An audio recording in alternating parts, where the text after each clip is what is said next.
Hello friend, দেখো পান্তা খাবো এখন। এই যে পান্তা পান্তা নিচ্ছি, একদম ঠান্ডা ঠান্ডা, পেট ঠান্ডা হবে পান্তা খেয়ে। কারা কারা পান্তা খেতে ভালোবাসো দেখো, লবণ এই যে নিয়ে নিচ্ছি, অনেক টেস্টি পান্তা খেতে।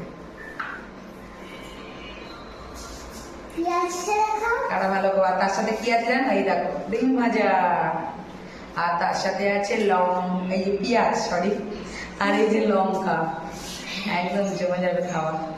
এই যে আমার ছেলে, ও খাবে, খাবি পান্তা? পান্তা খেয়ে শান্ত হবে ওর মতো। আমরা আবার কাকে দেখাচ্ছি ওর মতো। তো কারা কারা পান্তা খেতে ভালোবাসো তোমরা একটু কমেন্ট করো আমাকে। আমার তো খুব ভালো লাগে এই গরমে পান্তা, মানে ক্যামেরাম্যান ভালো খায় না, ক্যামেরাম্যান ভালো খায় না। এই দেখো খাচ্ছি।